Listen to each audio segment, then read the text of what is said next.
pertanyaan pertama ini dari saudari kita Lisa Listiana. Beliau ini mahasiswa doktor di IUM. Beliau juga founder dan direktur dari WACID, Wakaf Center for Indonesian Development and Studies. Pertanyaannya adalah,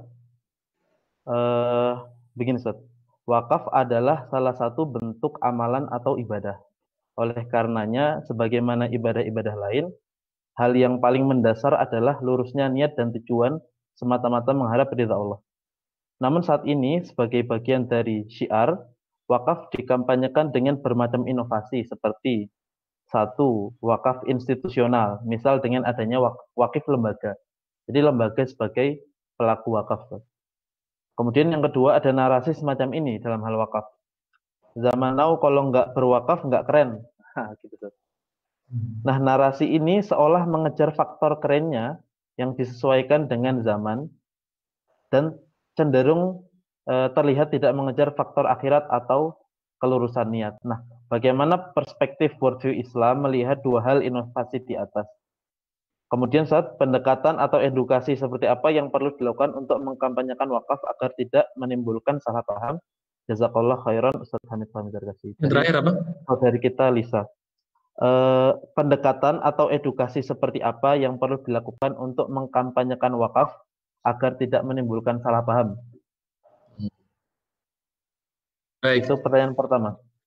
Itu dulu saya jawab ya. Oke, Ustaz. Ya. Yang pertama mengenai bahasa sosialisasi ya sebenarnya. Ya betul. Benar, Oke. Itu. Jadi ini karena apa?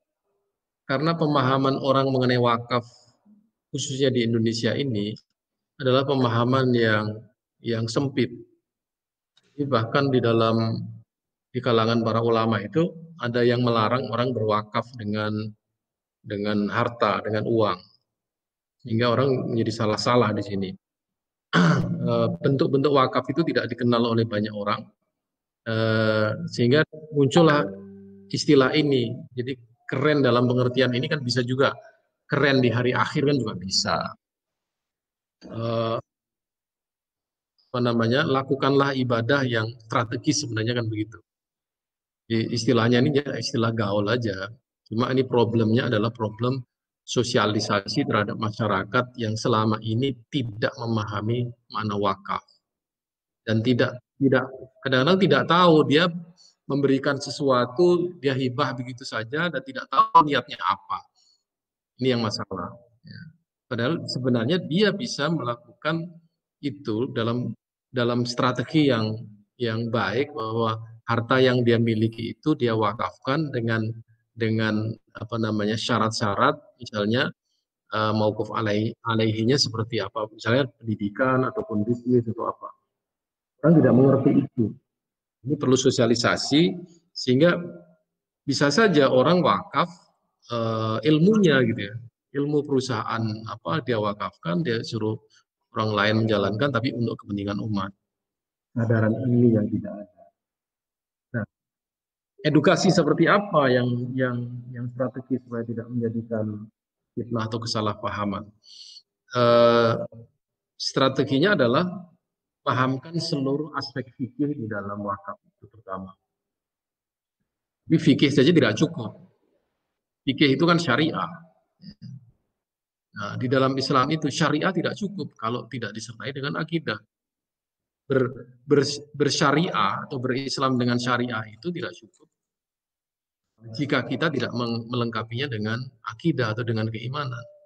Maka sulit sekali kalau orang difahamkan, misalnya saya mengeluarkan harta saya sekian persen, kemudian apa gunanya bagi saya mengeluarkan harta sekian banyaknya untuk sesuatu yang saya tidak mendapatkan kembaliannya.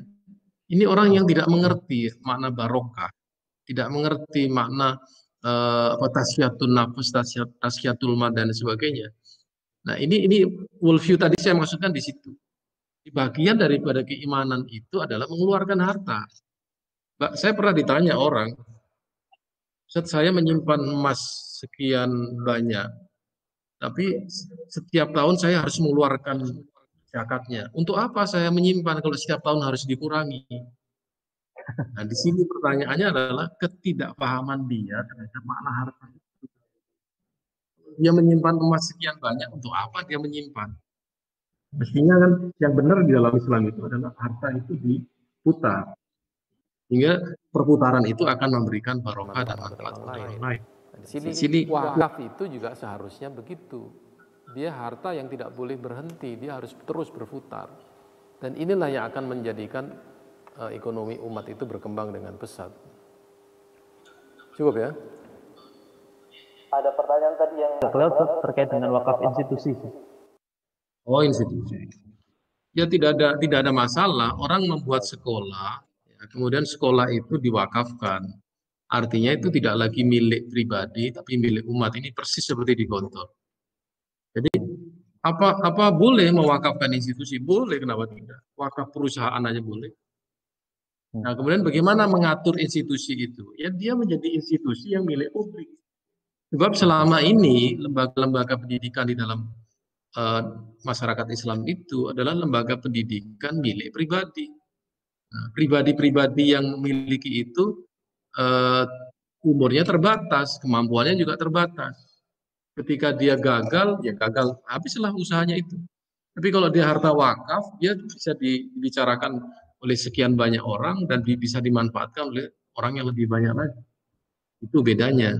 Ya. Jadi mewakafkan lembaga, mewakafkan perusahaan, atau mewakafkan institusi apapun itu sangat bermanfaat bagi umat.